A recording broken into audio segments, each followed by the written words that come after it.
পৃথিবীর বুকে যত প্রেম, যত ব্যাকুলতা, তার চেয়েও কোটি গুণ মধুর এক প্রেম আছে।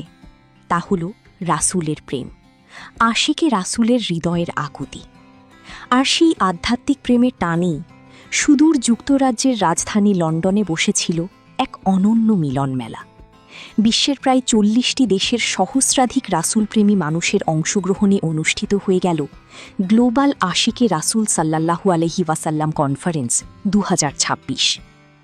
মোহাম্মদী ইসলামের আলো ছড়াতে এবং সুফিবাদের প্রকৃত মর্মবাণী মানুষের হৃদয়ে পৌঁছে দিতে এই কনফারেন্সের আহ্বান করেন ইমাম প্রফেসর ডক্টর কুদরত-ই খোদা হুজুর।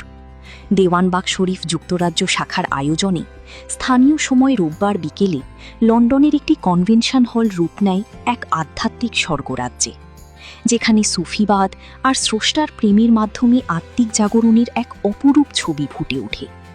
অনুষ্ঠানে আসা বিভিন্ন দেশের প্রতিনিধিরা তুলে ধরেন কিভাবে সুফিবাদের সুশীতল ছায়ায় মানুষ তার ভেতরের অহংকার আর অন্ধকারকে দূর করতে পারে।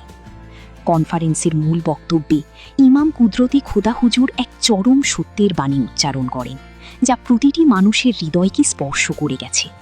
তিনি আফসোস করে বলেন, আজকের সমাজ হীরা গুহার সেই জ্ঞানকে ভুলে গেছে। ইসলাম রয়ে গেছে, কিন্তু আত্মশুদ্ধির সাধনা আজ হারিয়ে গেছে। পবিত্র কোরআন শুধু পড়ার জন্য নয়, বরং মানার জন্য।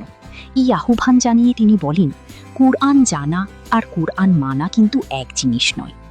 সুফিবাদের মূল কথাই যে মানুষের চরিত্র গঠন, তা মনে করিয়ে দিয়ে তিনি যোগ করেন, ধর্মীয় জ্ঞান তখনই অর্থবহ হয় যখন তা মানুষের চরিত্রে প্রতিফলিত হয়। সুফিজম মানুষকে চরিত্রবান হওয়ার শিক্ষা দেয়।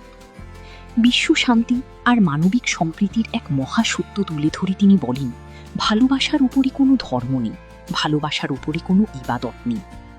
অনুষ্ঠানে the rise and spread of মোহাম্মদী ইসলাম শীর্ষক একটি হৃদয়স্পর্শী প্রামাণ্যচিত্র প্রদর্শন করা হয়, যেখানে দেখানো হয় কিভাবে আজ বিশ্বের ৪০টিরও বেশি দেশে নিবন্ধিত সংগঠন হিসেবে দেওয়ানবাগ শরীফ এই প্রেমের আলো ছড়িয়ে দিচ্ছে। লন্ডনের হলরুমে উপস্থিত হাজারো মানুষ ছাড়াও বিশ্বের বিভিন্ন প্রান্ত থেকে লাখ লাখ আশিকে রাসূল অনলাইনের মাধ্যমে যুক্ত হয়ে এই আধ্যাত্মিক সুধা পান করেন।